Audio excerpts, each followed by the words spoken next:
25 embarrassing things we all did in the 1950s and 1960s. Have you ever flipped through old photo albums or suddenly thought back to the good old days and wondered, oh my, why did I ever wear that? In the 1950s and 1960s, we were swept up in countless trends and fashion fads that, looking back now, might make us giggle or even blush a little. Join us as we take a trip back in time on this nostalgic and humorous journey to discover 25 embarrassing things we all fell for during those two exciting decades. Get ready to laugh and maybe even cringe a bit when you realize, oh, I totally did that too. Conical bras, or bullet bras. In the 1950s, conical bras, or bullet bras as they were called, were a truly prominent fashion statement. With their distinctive pointed shape, these bras became famous thanks to iconic Hollywood stars like Marilyn Monroe, Jane Mansfield, and Jane Russell. They weren't just simple undergarments. They were a symbol of subtle rebellion, challenging the good girl image that was defining the decade. For many women in the 1950s, pairing a snug sweater with a bullet bra was the perfect formula to create an eye-catching outfit, crafting a unique and bold silhouette. This combination signaled a shift in women's attitudes, a desire to express sensuality and individuality beneath a polished exterior. This seemingly simple bra became a powerful statement, even if looking back now it seems quite exaggerated and unusual. Today, this style has almost completely vanished, becoming a piece of fashion history that makes us chuckle at its craziness back then, especially since comfort and naturalness are so much more emphasized now. Dog collar anklets. Next, let's explore a truly bizarre fashion trend that emerged among young women in the 1950s. Wearing dog collars as anklets. Sounds hard to believe, right? Teenage girls back then started adorning their ankles with these unexpected accessories, transforming them into a unique form of social status signaling. Imagine the sight of bobby socks, saddle shoes, and a dog collar wrapped around the ankle. A style that seems most unusual and peculiar to us today. But back then, it was how girls showed their relationship status. There were even specific rules about which ankle to wear the collar on, depending on whether you were single or going steady. And the exact ankle position varied depending on where you lived, adding another layer of mystery to this unusual fad.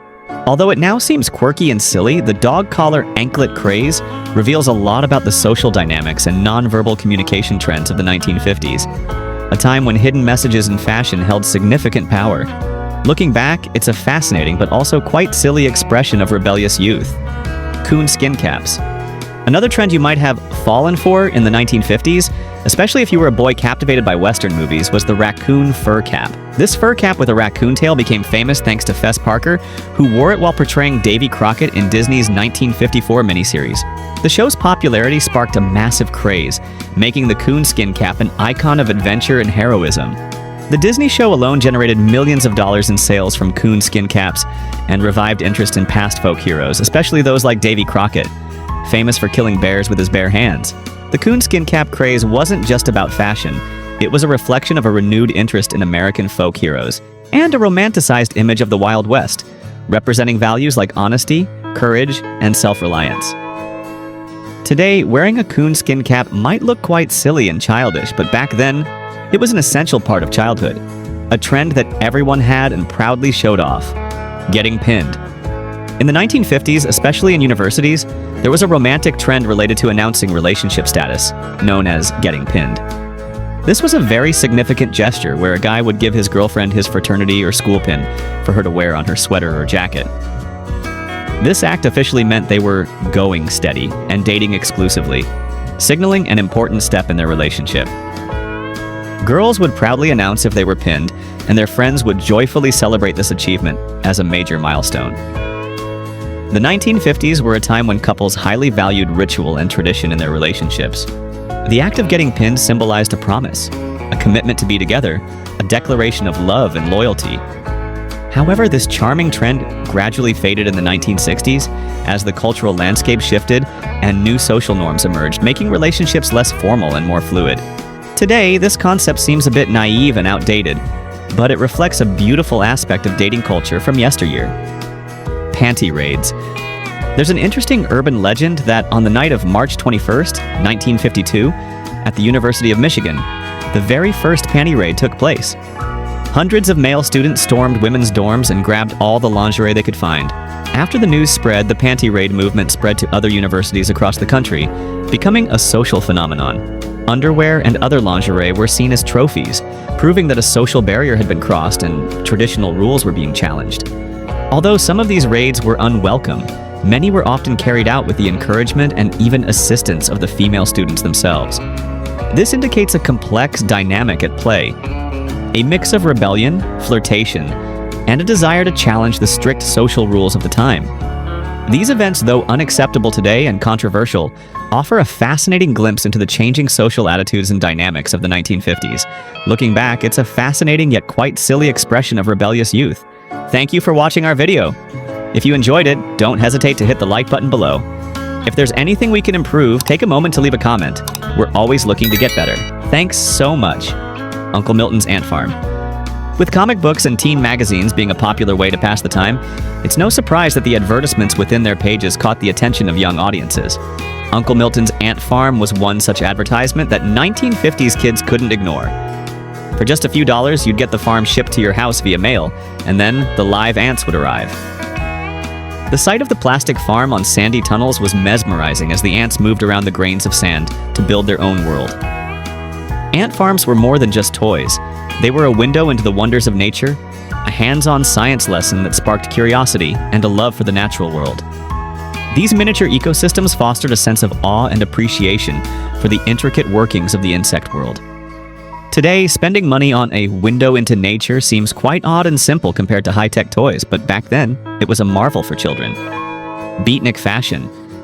Every decade seems to have its own countercultural group, and the Beatniks embodied the 1950s. These were often bookish intellectuals, or so they claimed, who loved reading poetry and disdained materialistic values. Coffee shops and underground clubs were the gathering places for the Beat generation, where they could exchange ideas and express their individuality. Led by literary figures like Allen Ginsberg and Jack Kerouac, black turtlenecks, goatees, and berets became their recognizable hallmarks. Beatniks were rebels with a cause, rejecting materialism and conformity in favor of intellectual exploration, artistic expression, and the search for deeper meaning. Their rejection of traditional values and embrace of individualism paved the way for the countercultural movements of the 1960s, influencing everything from music and fashion to social and political activism. While a symbol of intellectual rebellion, this look could appear quite eccentric and a bit silly to many at the time. And now it's a classic but also humorous image of a movement. Wearing gloves for etiquette. In the 1950s, if a woman was getting ready to attend an event, chances are she'd be wearing a pair of silk or nylon gloves to complete her outfit. Formal attire was quite common in this decade, and gloves on women became a part of etiquette when out in public. From church gatherings to shopping at department stores, gloves were an important accessory to complete any look, showing neatness and respect. The general rule of thumb was strictly followed. The shorter the sleeve, the longer the glove. This attention to detail and adherence to etiquette were hallmarks of the 1950s, reflecting a society that valued propriety and decorum. Gloves were not just a fashion statement, but also a symbol of femininity, elegance, and grace in society. Today, wearing gloves in most daily activities seems cumbersome, unnecessary, and outdated, making us wonder about the fussiness of the previous generation. Tupperware parties. Although Tupperware was invented by Earl Tupper in the 1940s, the 1950s truly made it a cultural phenomenon. Housewives back then couldn't stop loving these colorful, convenient containers that kept food fresh, and a Tupperware party offered women a wonderful reason to gather, socialize, and break the isolation of domestic life. Many of these women even tried their hand at being sales consultants, hosting parties for neighbors and friends, making Tupperware synonymous with suburban America. What's even more remarkable is that Tupperware parties were essentially a pioneering form of influencer marketing, more than 60 years before social media developed. These parties relied on word-of-mouth marketing, with enthusiastic hosts showcasing products and sharing their benefits with their networks.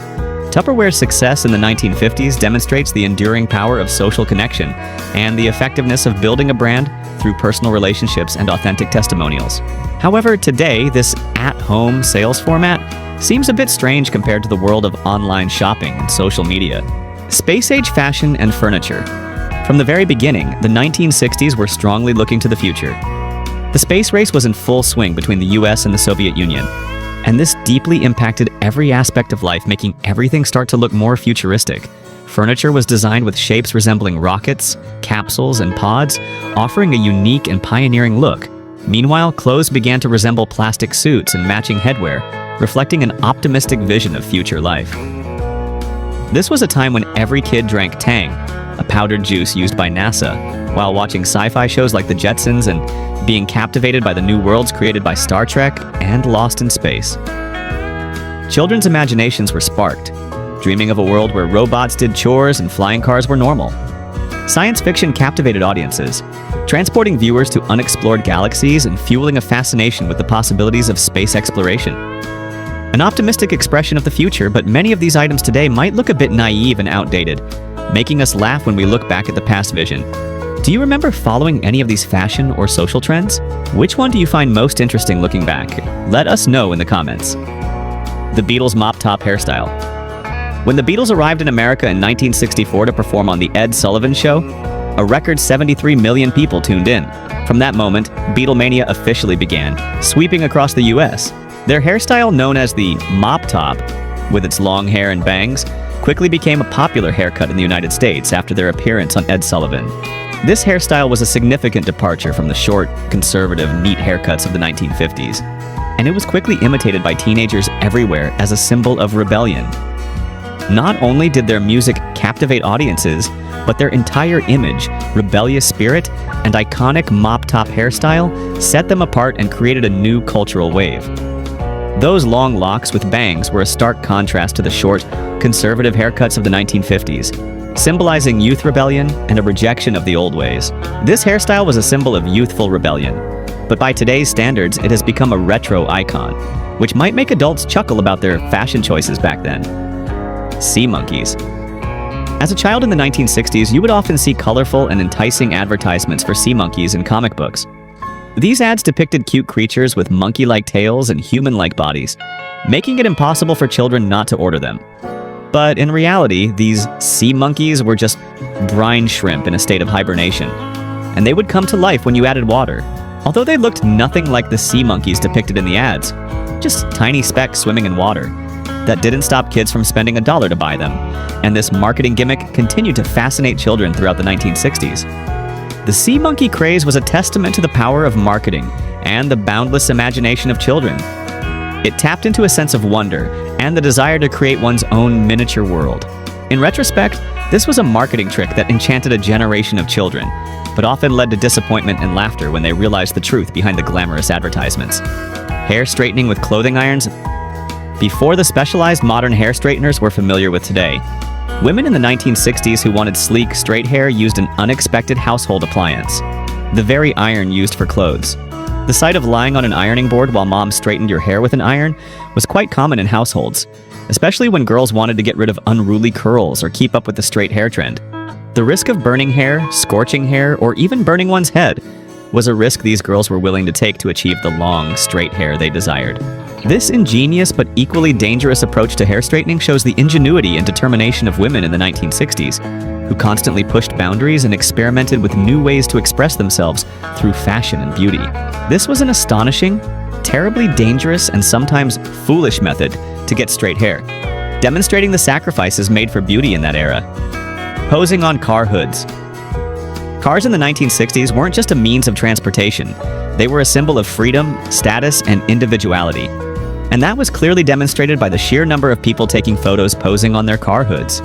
Confident young men and women everywhere climbed onto car tops and struck poses while friends or photographers snapped pictures. Car hoods were built differently back then, often sturdier and capable of easily supporting a person's weight. So capturing that classic shot was entirely possible. These photos weren't just about showing off the car, they were about capturing the exhilaration of youth, a celebration of individuality, and a connection to the open road ahead. The car became a stage, a backdrop for self-expression, and a symbol for the aspirations of a generation, eager to embrace the possibilities of a rapidly changing world. Today, this act might be considered a bit showy, peculiar, or even dangerous for the car, but back then, it was a very cool expression of youth. Car stuffing. Speaking of cars, there was another trend where kids and teenagers crammed themselves into small cars like the Volkswagen Beetle, just to see how many people could fit inside. Car stuffing, as it was called, was even a world record competition during this time, attracting widespread attention.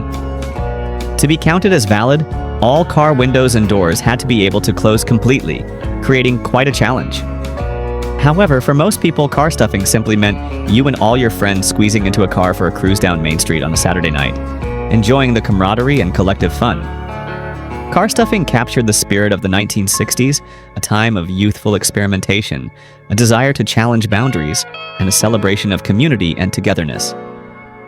This was a pastime that showed the innocence and competitive spirit of youth, but it was clearly unsafe, crazy, and terribly dangerous by today's standards, making us wonder why it was ever a trend. Which one makes you feel the most embarrassed looking back? Or which one do you wish you could experience again? Share your story in the comments below. The Paul is Dead conspiracy. In 1966, at the height of Beatlemania, a bizarre rumor began to spread and quickly became an urban legend. The Beatles were on top of the world, but there were whispers that Paul McCartney had died in a car accident and the band had replaced him with a look-alike. The Paul is Dead conspiracy theory grew larger after clues were discovered in various Beatles songs and album covers, supposedly hinting at his death. The White Album was famous for hearing the phrase, "Paul is dead," when played backward, and the Abbey Road cover was said to depict a funeral procession, with Paul walking barefoot and out of step with the other members. Although it was later all proven to be coincidences or pranks, this rumor captured the imagination of a generation, fueling lively speculation and debate among fans. This is an example of superstition and how rumors can spread quickly, leading an entire generation to believe something wild and silly, reflecting the public's innocence in receiving information back then. Using Ouija boards. If you wanted a real message from the dead in the 1960s, you'd pull out your trusty Ouija board for answers. By gently placing your hands on the heart-shaped plastic planchette and asking a question, you could watch it slowly move across the board to point to letters or numbers, revealing the answer, supposedly. The 1960s were a particularly high point for Ouija board popularity, and the fascination surrounding supernatural beliefs continues to this day. Ouija boards became a popular tool for seeking answers to life's mysteries, offering a glimpse into the unknown and fueling a fascination with the supernatural that permeated the 1960s. While considered a harmless game by many, there were also many who believed in its spiritual power. Today, many would find using a Ouija board creepy, absurd, or even a hoax. But back then, it was a popular form of entertainment and exploration of the occult. Kids riding in the rear dash. Did you ever climb up the back window and lie on the rear dash for a little nap? It wasn't uncommon to see young children doing this in the 1960s. Cars were larger back then, and there was often a spacious area behind the rear window, which was a perfect bed for small children on long trips. Car travel was almost complete freedom, with kids roaming in the front seat, back seat, and any nook they could find, all without seatbelts to keep them in place. While this would cause deep concern today due to the terrible safety risks, it's important to remember that safety standards were different back then. Seatbelts were not mandatory, and the concept of car seats for children was still in its infancy. This is a sight reminiscent of a more free, but also terribly dangerous era compared to modern safety standards, making us shudder to think about the potential accidents. Campy Batman TV show. Airing on ABC twice a week from 1966 to 1968, this campy version of the Batman TV show, starring Adam West as the Caped Crusader and Burt Ward as the youthful Robin, became a cultural phenomenon. The show also featured a host of memorable villains, including Cesar Romero as the Joker, Frank Gorshin as the Riddler, Julie Newmar as Catwoman, and Burgess Meredith as the Penguin, all bringing their exaggerated and colorful flair. The show was an instant sensation, becoming so popular that the comic book style wham, zranya, pow, component placement, and boom. Sound effects had kids eagerly watching the show at the same bat time, same bat channel. However, rapid popularity also came with rapid audience burnout, and by its third season, the show was barely clinging on. ABC eventually canceled the show after that. This was a cultural phenomenon that was once huge, but quickly forgotten due to its overly campy and repetitive content, making it an example of a trend that boomed and then quickly fizzled out, and now it seems silly and outdated to those unfamiliar with that style. Tiki culture. Tiki culture peaked in the 1960s, bringing a fresh and exotic flair into American life. It was inspired by a romanticized image of Polynesian culture and featured tropical drinks, vibrant Hawaiian shirts, and decor including bamboo, palm fronds, and carved tiki statues. There's no doubt that movies and music played a huge part in making tiki culture a trending topic of the 1960s. Hawaii had just become a new U.S. state. Elvis Presley was singing and acting in the hit movie Blue Hawaii, and even Disneyland opened its Enchanted Tiki Room, all contributing to amplifying the style's appeal. Tiki culture brought a taste of the tropics to mainland America, with exotic cocktails and island-themed parties. But by the late 1960s, the style had faded, and it became a mere restaurant theme, losing its initial glamour. This was a decorative trend that was once very cool and exotic, but quickly became outdated and a heritage in themed restaurants, making us look back and see that romanticization is a bit naive. Variety shows. Throughout the 60s, as many as 18 variety shows aired on the 3 major American television networks. It's safe to say that television went crazy with variety shows for a while. They were an integral part of family entertainment schedules. Dean Martin, Danny Kaye, Danny Thomas, and Carol Burnett were just a few of the big names hosting their own variety shows, attracting millions of viewers. These shows were often silly and featured pre-staged comedy sketches, music, and dance numbers, offering diverse entertainment for all ages. So audiences regularly tuned in to see their favorite celebrities and all the unexpected guests who would appear, from music stars to comedians. The primetime variety format faded in the 1970s, and late-night talk shows replaced them, but they still retained some elements of the variety show era. This was a form of entertainment once very popular for the whole family, but today, it can seem quite old-fashioned, boring, and hard to attract modern audiences, making us wonder what made them so popular. With today's technology, which of these feels most alien and hard to imagine ever existing? Like the video if you've experienced it. Cat eyeglasses. Let's talk about a fashion accessory that truly defined the 1950s and remains a beloved retro style to this day. Cat eyeglasses. These weren't just ordinary spectacles, they were a style statement, specially designed to flatter women's faces. The distinctive winged top frames elegantly mimicked the shape of a cat's eye, offering a classic and unique look. Before this era, glasses were often seen as purely functional, but cat eye frames brought a touch of glamour and sophistication to everyday eyewear. Hollywood stars quickly embraced this chic trend, and soon housewives and teenage girls were also wearing cat eye glasses, turning them into a symbol of femininity and refinement. This iconic style transcended age and social status boundaries. The enduring popularity of cat eye glasses speaks to their timeless appeal, blending vintage charm with modern sophistication. While still a beloved retro style, there was a time when it was the ultimate symbol of femininity and sophistication. Now looking back, it might have a kitsch, outdated but distinctive, and sometimes quite humorous feel with its exaggeration. Carbon paper. Before photocopiers and modern printing technology, people used a simple but unique tool to make copies of documents. Carbon paper. This method involved placing a sheet of carbon paper between 2 regular sheets of paper.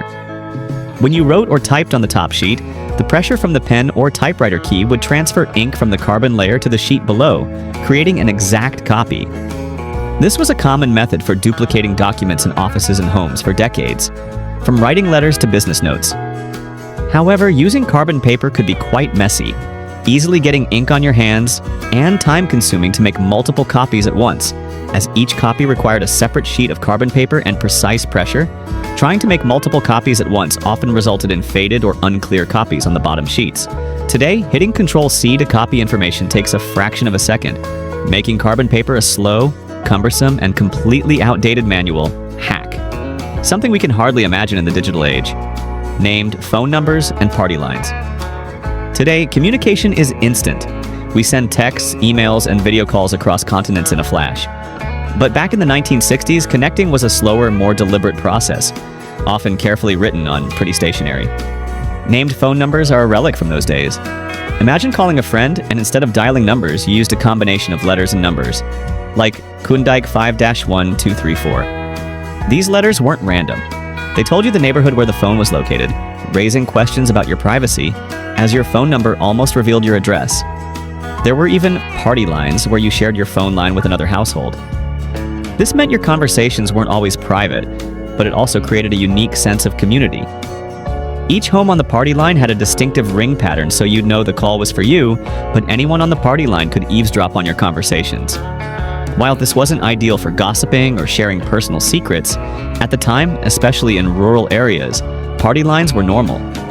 Looking back, Party lines offer a humorous but interesting glimpse into a time when phone calls were far from private. And having personal stories overheard could be quite embarrassing. Printed encyclopedias. Before Google, Wikipedia, and instant online searches, the primary source of knowledge in every home and library was massive, multi-volume sets of printed encyclopedias. These books, often luxuriously hardcover bound and neatly arranged on bookshelves, were treasure troves of information from A to Z on every topic imaginable. Searching for information in these books was a real adventure, requiring patience, alphabetical sorting skills, and deep reading comprehension. This process encouraged patience and a love for learning, as you had to flip through pages, scan indices to find the answers you needed. Owning a complete set of encyclopedias was a source of pride for many families, a symbol of knowledge and education. However, compared to the convenience and speed of the internet today, this method of knowledge retrieval, once so cherished, now seems slow, cumbersome, and completely outdated. With just a click, we can access billions of pieces of information, making the act of sifting through dozens of thick books to find a small detail seem quite silly and inefficient. Every decade has its unique quirks and trends, from bold fashion statements to peculiar social fads. We hope this trip down memory lane has brought back fond memories and memorable moments, helping you understand what shaped a generation. Let us know if we missed any of your favorite or most embarrassing memories in the comments. Don't forget to subscribe to the channel and share Back to Yesterday with your friends so you don't miss our next videos. Thank you all so much for watching.